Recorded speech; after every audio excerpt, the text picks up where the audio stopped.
Hello. It's Sunday. I'm CJ. I'm a very carefully moving CJ today because I've had a week of just maiming myself. So I fractured a bone in my foot earlier on in the week, and now I've done something to my neck and shoulder, so I can't really, I wouldn't be able to look over my right shoulder. So if there's anything going on there, I just don't know it's happening. I also had a really hard time talking about this week's topic, because this week's topic is intersectionality of identities and systemic oppression and that kind of thing.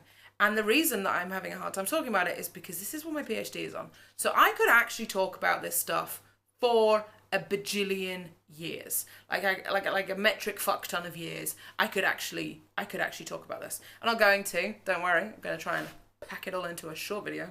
But I even had to come up with like a script. It's got doodles on it, which is how you can tell that I'm serious, because I don't understand. For a writer, I don't really understand words. Intersectionality is one of those academic words that doesn't actually really mean anything, except sort of it's how we talk about the human experience. And so if we think about the human experience as being like a Venn diagram, and then you have other bits, any of the places where circles overlap in terms of your identity, that's your intersectionality. Human beings aren't one facet.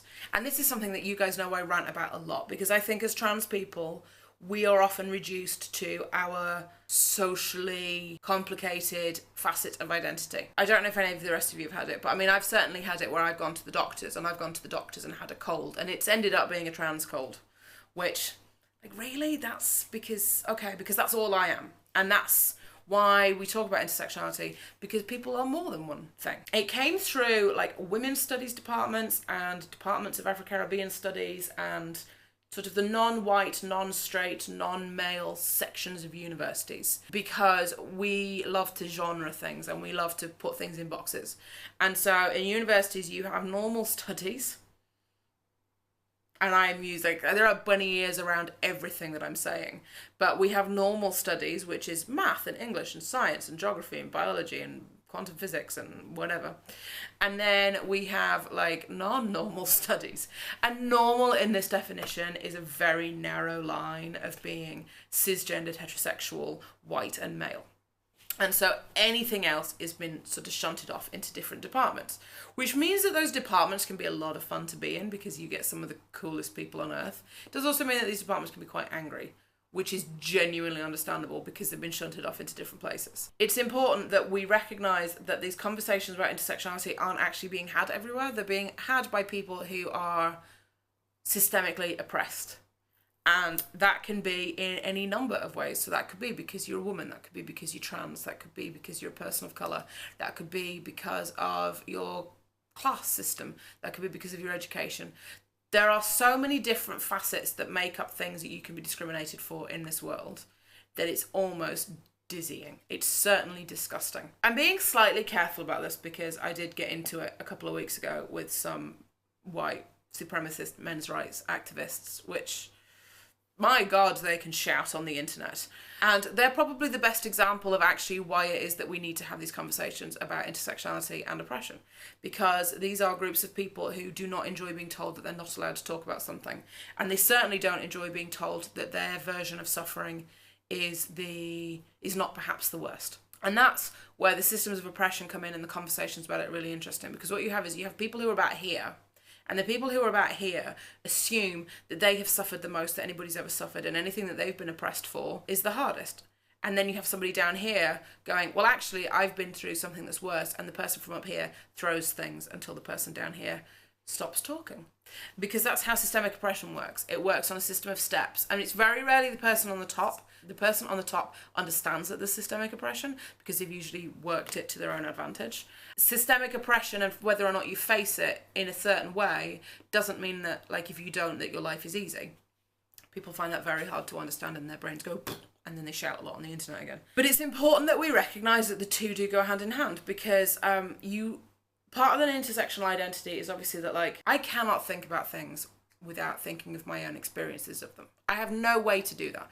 Human beings, we can dislocate jaws and we can dislocate shoulders and we can dislocate necks, but we can't dislocate identities. So, for instance, every single thing that I know about being trans is also filtered through my experiences as being a white person. They just are. in exactly the same way that my experiences of being a white person are filtered through my experiences of growing up in England. They just are. When it comes to the intersection of different bits of your personality, there's also like a hierarchy of suffering. Part of where I've seen this the most just recently has been in conversations about trans by cisgendered white gay men. And cisgendered white gay men at the moment, some very prominent people have been saying some really stupid stuff.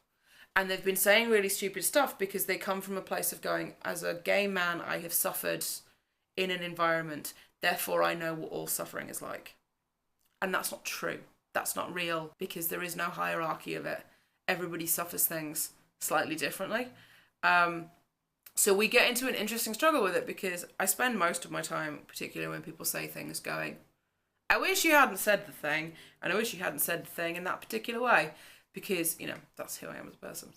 But in order to, like, I guess, challenge the systems of oppression, we need to be really mindful of other people's intersectionality. We need to be mindful of the different facets that make up different people.